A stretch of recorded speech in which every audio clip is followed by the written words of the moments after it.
Hello and welcome to another episode of the Growing Pains podcast. Today, I'm delighted to be joined by Olly Fawcett, who is the founder of 303 and a pioneer of entrepreneurialism.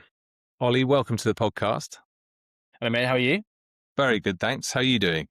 Yeah, good. Pioneering of entrepreneurism. Not had that before. I'll take it. You got to shake it up, and I think as it's one of those things that it's sort of all you've known. I think we hear lots of different stories, but I think what people will really like to hear from you is not comparing it from a previous corporate job, just coming into it and sort of learning and learning fast. So, if you're happy to kick it off, it'd be great to hear about what that's looked like for you, building 303, where it started, and where we are today.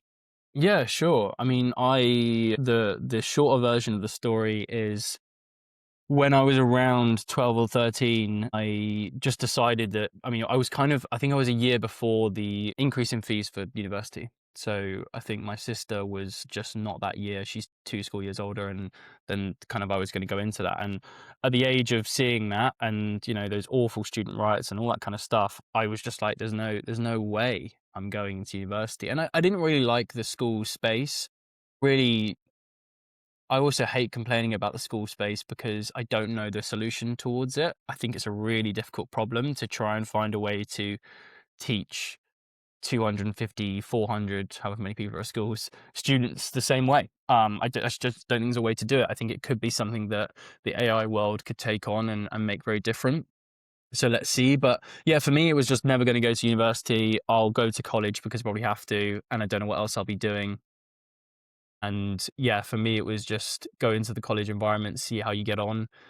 Kind of hated the process a lot, but one day it was kind of I think it was a Monday of all days, but kind of went in and the tutor was like, everyone that's going to university, get your pens and papers out. And everyone that isn't, go into the other room. So I was the only one, sat in another room for 3 or 4 hours and twiddling thumbs, and wasn't even able to doom scroll TikTok back then, and just decided I'm going to start a production company. And I was enjoying the theatre space quite a lot at the time, and creating and producing things, and I'd already had a passion for photography and videography, and Twitter was big as well at the time, and people were starting to advertise on social and that element. This is sort of 2013 time. So I just decided I'm going to start a production company, and we're going to produce theatre shows and make loads of money. That was the plan.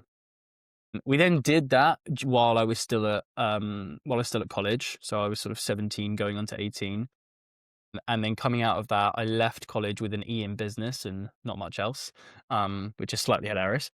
And then for a couple of years, so sort of 2013 to 2016, we were focused on producing theatre shows. We raised a little bit of kind of money through grants and trusts and that sort of thing to put on these theatre shows. Had an amazing experience doing it. Went to the Edinburgh Fringe, had a stint in London. And at the same time, we were using content and Twitter to market the show. So we rocked up to the Edinburgh Fringe, tiny little production company that no one knew, with a show that was it was a great show actually. It was called Immortal. It was a lot of fun, written by a local writer from where I'm from in Kingston in Southwest London. And yeah, we did that, but we were marketing it, we were selling it online. And alongside those sort of 3 years of doing 2 different shows and a couple of different stints of each show, I realized that you can market things online and people buy it. So we started to do that for other brands, building social profiles, etc. I then was shooting a lot of the content myself, so self-trained myself as a videographer, photographer, graphic designer, social media manager, account manager, and somewhat of an accountant. And basically just had a really small team from 2013 to 2016. 2016 really started to evolve a bit more, shooting for some amazing brands. I also did a lot of work in the YouTube space, working with some YouTubers as YouTube was kind of extending and becoming big. So really all around social and content. And then getting to sort of 2019, decided that actually we're going to stop doing the theatre thing because there's no money in it. And we kind of parted it from there. We actually did a short film project, which also went really well, and toured around with that. But I realized that in content, I was more interested in the brand side of it than the full creative side of it. So there's no real interest to go into the film world or go back into the theatre world or anything like that. I was just I love the idea of using content to sell. And by this point, I'd kind of been working for sort of 6 years, shooting 4 times a day for gyms and hairdressers and cafes and small restaurants and, the classic stuff. So I knew my craft, and I kind of used those years as my uni years to really learn that stuff.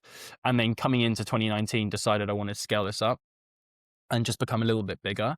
And moving into COVID, we had a kind of like the weirdest year I've ever experienced personally, but also from a business side, because everything moved online. So a lot of our smaller clients were growing rapidly. A lot of our clients that had worked with us a bit came back to us to say, "Hey, can you help us?" And we basically started to form a more traditional digital marketing agency. And then we decided at that point we could see where TikTok, as in its evolution at that stage, was changing the way that platforms were working from not only an organic perspective, but an ad perspective. And our belief was that content would be the biggest, most important thing in the marketing world, and that's kind of like repeated itself, right? Because in the 90s and noughties, where I was still in nappies, the creative was the most important part, right? But then as you went into the sort of 2010s, it was all about media buying and PPC and like more technical, I would call kind of like growth hacking type content. People uploading blank image, a product on a white background and it would sell, right? That was a very short-lived period, and coming into 2020, we realized that actually content's the most important part in a way, but then you need to get the performance part right. You need to know how to distribute that content and maximize it. And so for the last sort of 6 years, we've been just really doubling down on that. And the last 6 years have been interesting, like for me, like I've been through a lot in various different ways, had many challenges throughout it, had many kind of experiences of having a really big team in COVID and then having to downsize that, and had so many headwinds come obviously from like world economics and getting things wrong. But tough years as well. Like, the last 6 years for me, I think there's been some years where I've been like, what is this all for? What's the reason? But I think what I learned from those moments is that like the great thing about entrepreneurship is the way to survive is just stay in the game. Like, it's just not give up, right? And I think there's a thought process that like knowing when to give up is really smart. But for me, I always think of myself as a little bit of a cockroach. Like, you can't really kill me. Do you know what I mean? Like, I'm always kind of just knocking around it a little bit. And I think that's kind of part of the game. It's like, get back up on the horse and go again. And however many times you need to look at doing that is however many times you need to look at doing that. And I think that I've got some amazing friends who are also business owners and founders, and I've met some amazing people along the way. And we've been around for a long time. I've been doing this since 2013. I've had some amazing years. I've had some deeply, deeply hard years, years where you just want to give up on everything and that dream and idea. But yeah, I think you can't have an easy life if you don't go through the hard stuff, right? And I think that for me, being younger was always kind of at my advantage in some ways, and then disadvantage at others. But I think just being younger and knowing, do you know what, I could do this by the time I'm 35 or 30, which I am now, tragically, and I could just start again. I could go and get a job. I can go and do those things. And I think so many people do it the other way around. And I always just feel like especially for perhaps guys, or males, I should say, like, we're so full of energy when we're in our 20s. And often that energy is put into the wrong places. It's put into recreational drugs, it's put into drinking, it's put into, the wrong areas, and all that energy just needs to go somewhere. So for me, it was like, if I do this while I'm in my 20s, I have less responsibilities, I can lose everything. And I have lost everything a couple of times now. I say everything, like I've lost, a lot in life. But it's just about getting back up, and you can do it, and you can keep cracking on. So that's kind of my story to date, really. And now we're a great little agency based in Southwest London. And we predominantly work with premium luxury brands. We've worked with some incredible clients. We've had some incredible team work with us as well. And we're just constantly trying to work it out. Like, and I think that that's just a game. It's just a game. I think it's interesting if you map your journey as you've described it, which starts at school and being pretty disenfranchised with the whole process, and thinking about it as a game, bringing the youth to it, bringing that kind of attitude to just see what happens. School didn't really work out for me, so what's the ceiling here? As you say, with a lot of people going through it in the reverse, how do you see that, having done it your way, compared to the system, I guess you could call it, in this country in particular, that funnels you in one direction, get your head down, whether it's school, whether it's university, whether it's into a job, get your head down and kind of see what happens and sort of grow a career.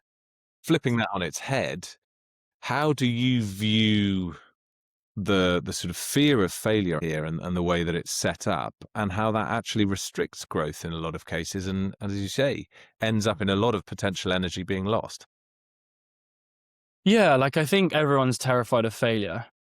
For me, someone told me something when I was starting out very early, someone who I, really valued their opinion. They had walked the path I wanted to walk. And then it became a phrase that sort of hit social, and I know some creators say it a lot, and maybe that's where he got it from originally.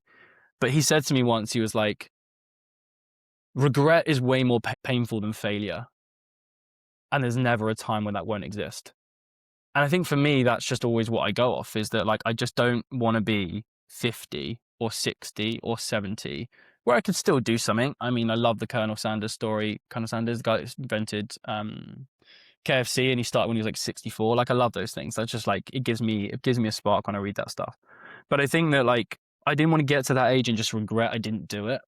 And I think that so many people, we all live in so much regret of stuff, mistakes we've made, errors we've made, and I have a lot of those. But I think the biggest thing for me is when it's all in said and done, no one will be able to say to me, including myself, you didn't try.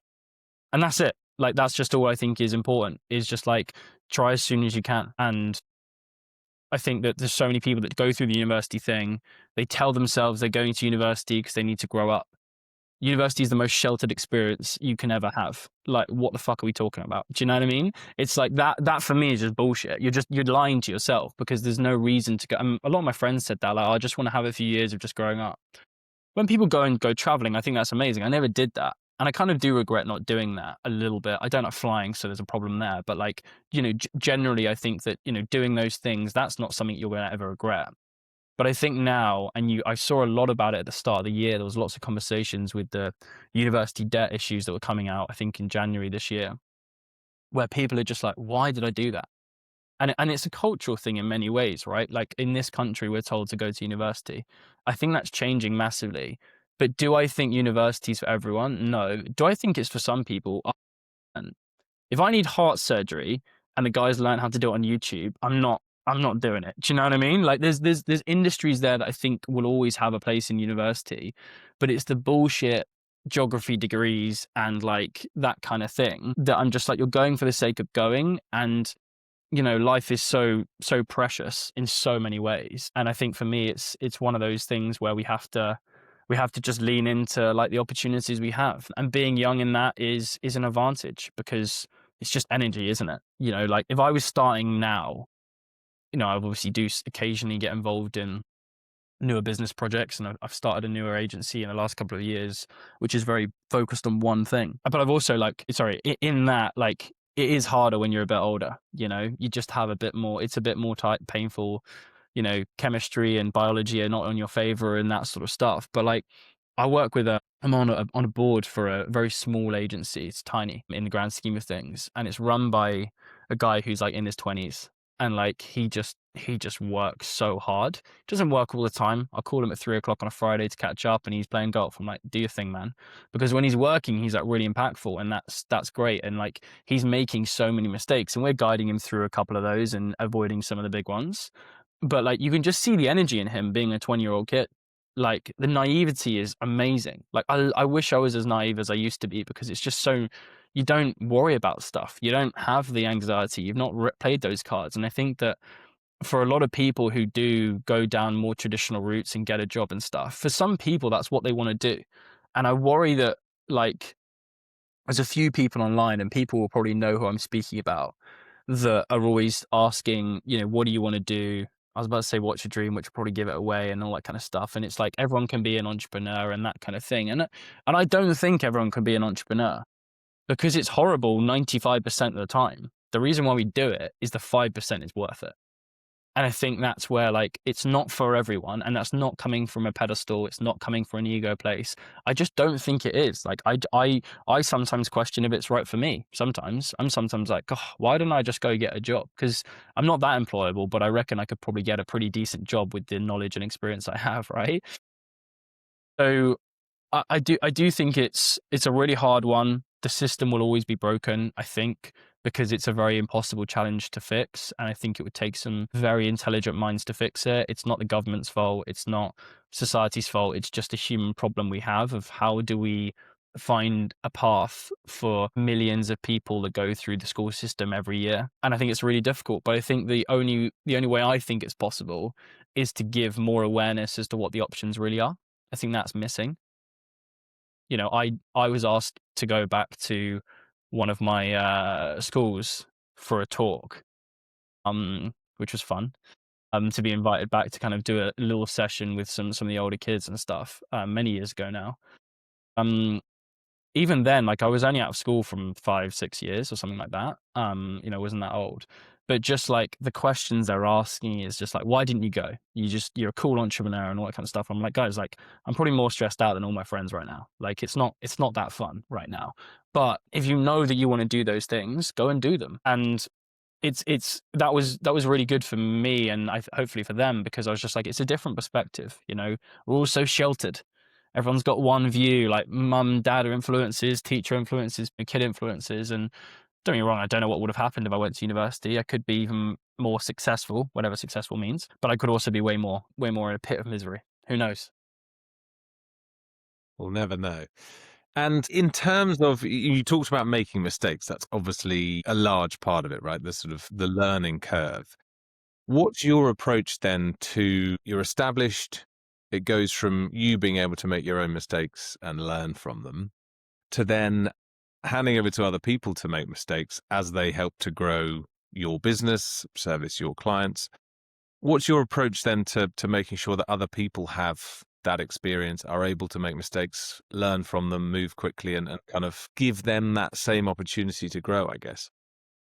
Yeah, mistakes is a big part of it. I've made every single one you could probably make in business. I think there isn't many that, or let's say from a legal perspective, that are like, I haven't made. And that's everything from letting go of the wrong person, hiring the wrong person, saying the wrong thing, making the wrong judgment call. Like, I did a shoot once when I was starting out, and I think the fee was five-figure fee for this massive shoot. And I wiped all the memory cards for the shoot by accident, and that was a bad one. From a hiring and firing perspective, or letting go, or whatever, countless mistakes there, like loads of them. Not knowing the right judgment call on like what team are doing. I've overspent on ad spend in my time by thousands of pounds. Like, I've done it all. So I think for me, with my team and the setup I have, is frustrating for them, to be honest, because I've done every job that we do. So every job that's in our business, I've done. I've spent hours, and I probably spent at least, on the minimum scale of things, probably 5,000 hours doing that job. On the bigger scale of things, like, from a creative perspective or a paid media perspective, 20,000 hours plus, like, must be, because I've just done it so much. So I'm experienced in that sense, I would say, and that's been where I've spent my time. So for the team, I can see mistakes happening 3 or 4 steps ahead of when them happening. And I think the biggest thing from a leader perspective is trying to explain why. And that's actually really hard, because you spot things so quickly that they're going to happen because you've got that lived experience. And trying to flag that sometimes is actually really difficult, because I want my team to learn from my mistakes. That's number one for me, so that they don't have to make the same mistakes and they've already got that head start. That's kind of how I want it to be. But it's really hard, because you're seeing stuff. It's like chess, right? You can see the game being lost very quickly, and not as much as well. So that's really challenging. I think everyone has that saying, right, where like, make mistakes but learn from them. I think as founders, what teams often don't understand is how frustrating it is if we haven't learned from mistakes, because it feels like you're going backwards, and it feels like there's a lack of care. And often these aren't the case. That's not the case. That those two things aren't true a lot of the time. But it does feel, as a founder and as a leader, when team are making the same mistakes a lot, that's when people get frustrated, because they're like, why are we still making this mistake? I was in a meeting last week where we made a mistake, a small mistake on something. I made the same mistake in my first year of running the company. 13 years later, we've made the same mistake. Like, for me, it's so painful, like, so painful. And I think I've been trying to remove that from my thought process when those things happen, because it's not helpful and it's not productive and it's not going to get you moving forward. But I think trying to create an environment where people can make mistakes, sorry, is one of the hardest parts about running anything. Even if you're a 2-man business, a 3-man business, a 100-man business, it's a really hard part. And I think the only way it works if you get true buy-in from your team, who really understand this is the environment where we make mistakes. We can make them, but you only make them once, because then they're not mistakes. They're a different beast. It's an incredibly important part of the process. It's an incredibly painful part. I think founders and business owners have to have a bit more compassion and understanding as to why they happen. And I think teams have to have more understanding as to why they're so painful for those above them. And in order to have that level of trust where it exists and sort of goes both ways, I guess it comes back to hiring the right people. You've talked about scaling up and scaling back down and sort of making mistakes in that regard. But what have you learned about getting the right people in, how to do that, and how to Gut know? feel every time. Yeah. Don't care what university you went to. Don't care about your last job. Don't care about any of it. It's just gut feel, like 100%. I just have to go off that because, like, it's, we do have a process for hiring that's a more traditional process. The first thing we do at 303 is if you apply for a job at 303, we ask you to send a video explaining the job. And the reason why we do that is because hiring on platforms like LinkedIn, there's lots of random people looking for random jobs and it's a bit spammy and you're like, are these people even real? But it's also, the first thing we want to do is test, can you follow a simple format, especially with AI now where people are writing AI CVs and cover letters and all that kind of crap, which is the worst part of AI, I think. For us, when we put a job ad live, the first line in italics is literally, do not apply on this platform. If it's Indeed, if it's LinkedIn, whatever, email this email address. So that cuts out like all the people who are just not going to read things properly. And we've done that because people have stopped reading and people have stopped writing. So that avoids that.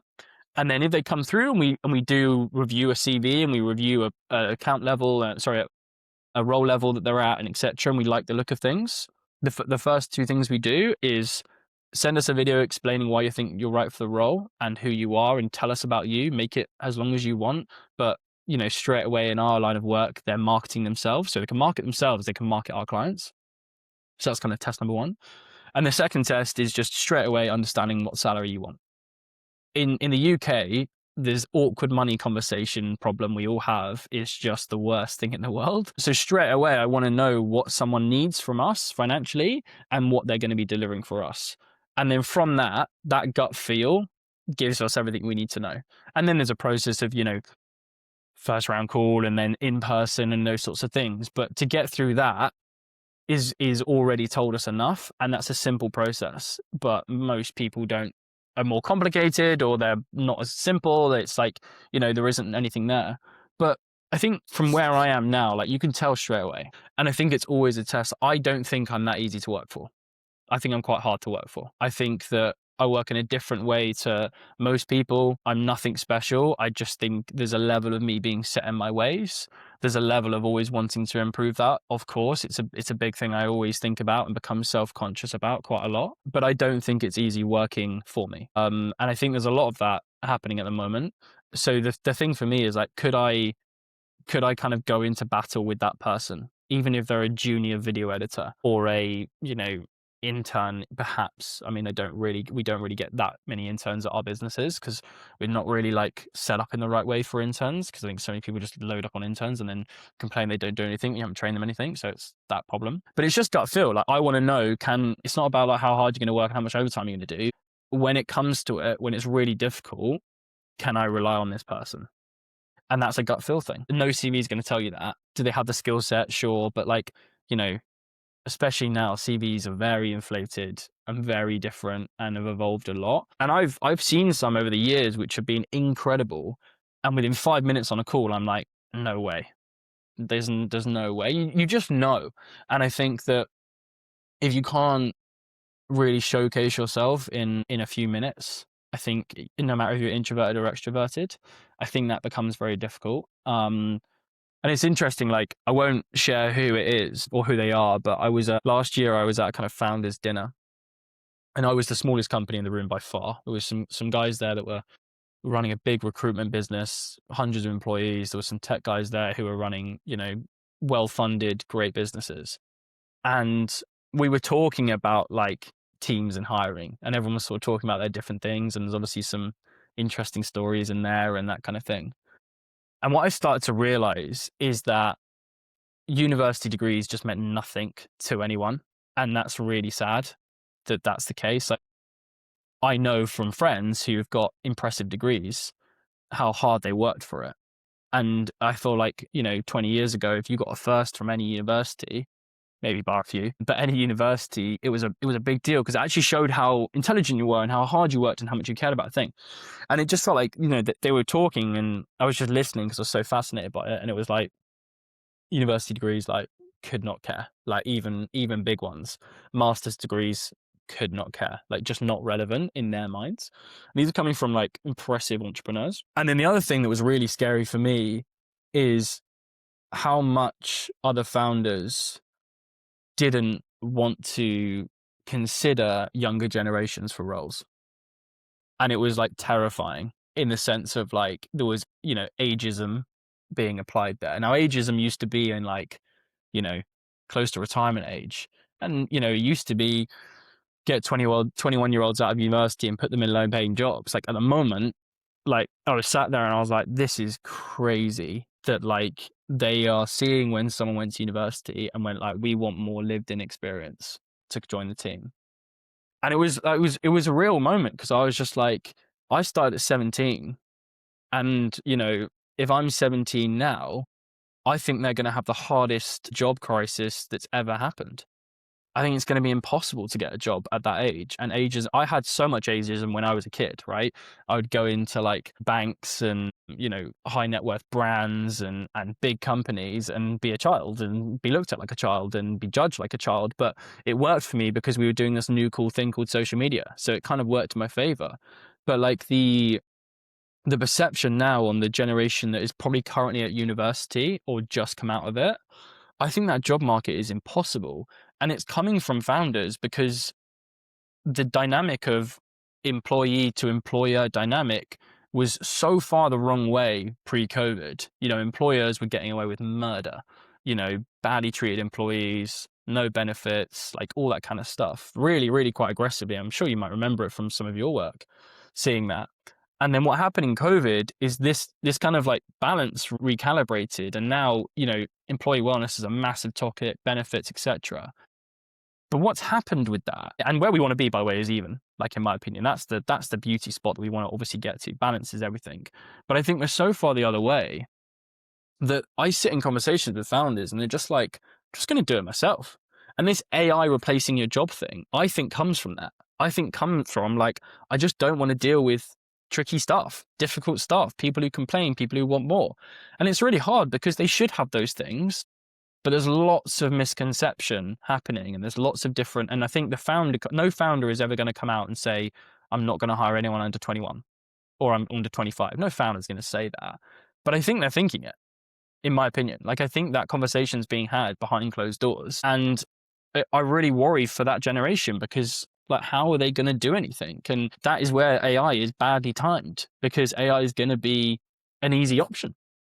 Yeah, and it's no friendlier for undergrads looking at, wherever the sort of previous placements, there might have been a lot of post-university opportunities, is that's the one bit that most people tend to agree that AI is helping, is those tasks, which may appear, whether it's menial, easy to automate, whatever it is, and from a cost perspective, I guess you can understand, but then where are you going to train up your more junior staff from? Because you're basically wiping out the first 2 years in a job, which is just learning the ropes, making mistakes, or having somebody looking over you and helping you do something. You're farming that out to AI. Then you've got founders who want more lived experience and want people who've sort of been at the coalface before. What's your perspective, obviously having sat there and listened to that, but obviously having done it differently and come in from a young age yourself, that perspective on, I guess it's flies slightly in the face of what you were saying, which is, yes, you've got more lived in experience, but actually you're older, longer in the tooth, and I guess, the risks of it more. Yeah. That contrasts really with the energy that you're saying, that actually harnessing that could be one of the greatest assets for founders. Yeah, I think if you are a young person right now, let's say 20 to 25, and you've got pure energy inside of you and a fire inside of you, you'll win. It's never been easier to be really good at something right now. I think, because everyone else doesn't want to work for it. Like I'm a massive believer in hard work. Like that's it. Like, how do you want to be good at something? Work hard. It's not about the hours. It's not about how focused you are. It's not. It's all of it. There's not one thing. It's like put the time in to become incredibly skillful. If you want an extraordinary life, you've got to work extraordinary, right? Like that's what I did. Like I just worked very, very hard to get to where I got to. So I think right now, if I'm 25, 20 to 25 and I want to be successful, that might be financially, that might be career based, etc. All I would be thinking about is the more I put in, the more I'll get out. And no one else, and that other generation is looking at how to hack the system.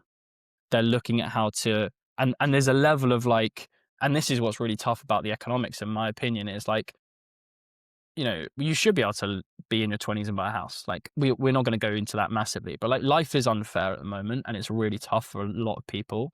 And there is, a class separation happening. There is world economics happening. It's a really flipping tough time, but no one's coming to save you. And I talk about that as a point of privilege. Like I had a privileged upbringing, like deeply privileged upbringing. I couldn't have asked for a better upbringing if I tried.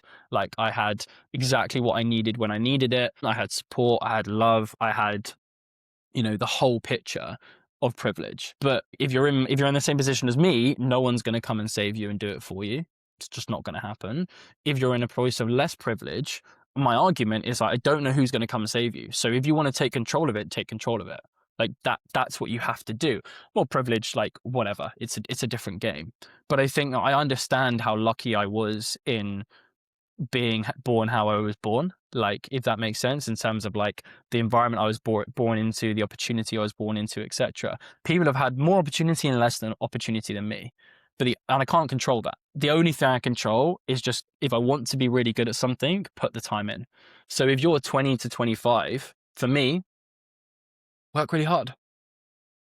That's it. There's no other secret sauce. Put the time in, put the hours in. If you really want to get to it, it would take longer than you think.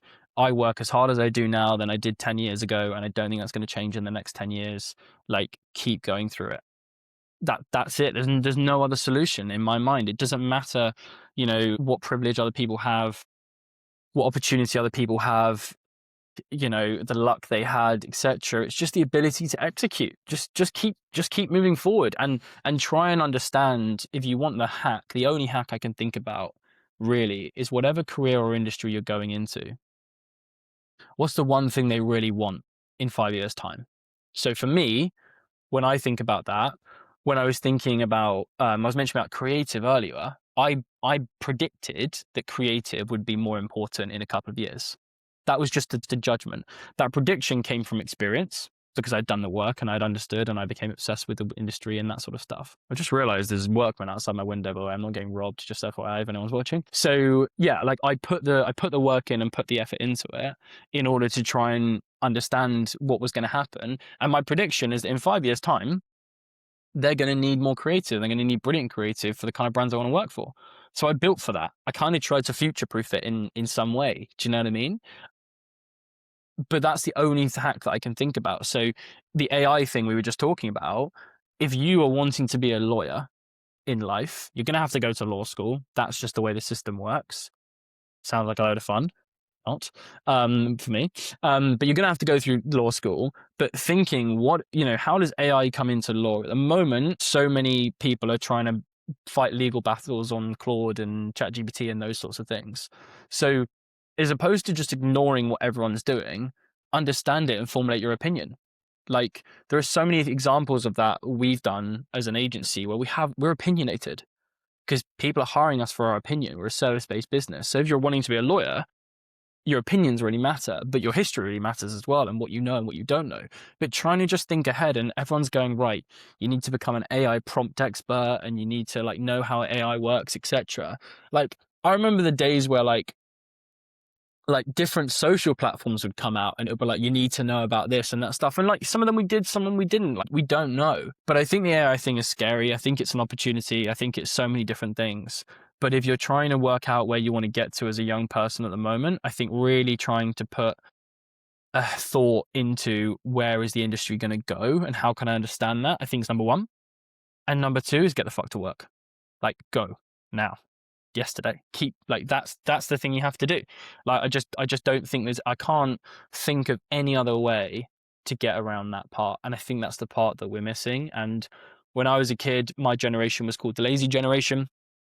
I don't know if you remember, but like it was kind of those years of like I was born in late 90s, and I feel like from 1990 till the noughties, that generation that got to sort of 2010, it was the lazy generation. It was when the PSP came out and the PlayStation was out, and we stopped climbing trees and started playing GTA, and it was that kind of thing. I remember being called lazy as a kid. Like that was our generation. It was our kids these days, that kind of thing. But no one really talks about that anymore for the generation below. And I think that's just being a young person. Like, you just want to chill out. Fair enough. Like, I get it. I did it. But I think it's not about how early you start. It's when you start, how impactful you are. Fantastic advice for the next generation of founders. And so looking ahead then with 303, what are the growth plans for you guys the next year or so? And where do you see the market going? So our number one plan is to be the best at what we do. That's it. We just want to be really good. And I think we're decent now. I think we do a great job on a lot of things that we do. And for us, it's always about like, how can we build the team in the best way? How can we attract the right people? Big believer in A-star talent builds A-star talent. Like, huge believer in that. I think it's just the way that is a hack, like just hire great flicking people. So yeah, always trying to think about that. But I think our industry is in a weird place. It's a very competitive industry. There are digital agencies popping up left, right, and biscuit, and there's now AI, taking agencies down effectively. So, there's an element of understanding that piece. For us, it's kind of interesting with the automated part of what we do, because 10 years ago, I sat in my office subtitling a video word by word for a client. And I used to do that probably a day a week all the time. That now takes about 38 seconds to do. We've had that. We've kind of, agencies have always been adapting to new technologies. So algorithm changes on Instagram, AI video, subtitling, Photoshop being able to cut things out quicker than we used to cut them out manually. Like, we're kind of because we've been around for so long, we've gone through the evolution of technology in our industry.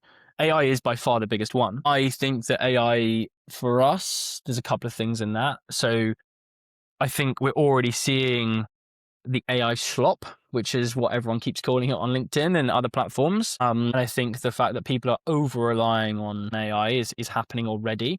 Humans are innately greedy. Like, that's what we are as human beings. We are riddled with greed, and we can't really help ourselves. So I think that greed, when AI and chat has really evolved in the last 12 months, has just been like, do everything through it. It's a tool. It's not the execution platform, is kind of how we think about it. So a lot of the, copywriting side of things, the ideation side of things, everything's going to start to really feel the same, I think. Now, someone's going to sit there and say, well, agents are self-trained and they'll get better, etc. Cool. That's fine. If we're talking about the next year, I think it's going to be the year of really making sure that you're being different and bringing those great ideas throughout it. On the visual side of things, I've seen the movies that have been fully made in AI and all these sorts of things. I think that where a lot of brands are at the moment is that audiences, because most audiences have grown up with social for the last 10 years, they want authentic relationships with brands. They want cut through and authenticity. That's why UGC had a massive uprising 2 years ago, because it was authentic and it was real. That's why podcasting has become such a big thing, because it's real and it's authentic relationships that people can connect with. That's also why people have got into running and stopped drinking, because there's a deeper connection. That's how I believe. So for me, the problem I have with AI creative and AI sort of like advertising is, until it can give an authentic connection point for an audience, I don't think it works, because audiences have consumed millions of hours of content. They can tell some of the differences, and if they can't tell it consciously, I think they can tell subconsciously. We look for imperfections. We want imperfections. We want mistakes. We want things not to be perfect. That's all really important. So in the next year, I think AI will evolve massively for us. It's something we obviously are really aware of. But I think that just looking at human behavior over the last 10 years, when these things have come around, it's interesting to see where humans start disconnecting. And I think that AI from an advertising perspective might be a bubble until they can work out how for it to become more authentic in communication to audiences. Like, I've seen the AI podcast that people have tried launching. It's not authentic. People don't care. That's a big part of everything. So for me, it's really understanding that. But we are just focused on being very good at what we do. We have our services that we provide. We are obviously always aiming a little bit higher every year. I kind of come off the back of a pretty tough 5 years. Like, I've gone at it pretty hard, and there's a moment there to kind of like allow a bit of a reset in your mind a little bit. Success for me is really balanced. Like, that everyone asks, so what do you want and what do you want in life? Like, I just want a lot of more balance. 10 years ago, I wanted to be a squillionaire. 5 years ago, I wanted to take down every one of my competitors. And right now, I'm just looking for a little bit more balance. But I love what we do, and I want to be really good at what we do. And for me, going back to what we said at the start of this, is like, I just don't want to regret anything. I want to minimize my regrets as much as I can do, because I think that will mean that when the journey comes to an end, I'll be satisfied, and I'll be able to turn around and go like, yeah, I was successful. Good on you, Ollie. It's been an absolute pleasure. Thank you very, very much for your time, and a lot in there. As you say, it's all about authenticity and a lot of that in there. So thank you very much. No worries at all, man. Thanks for having me.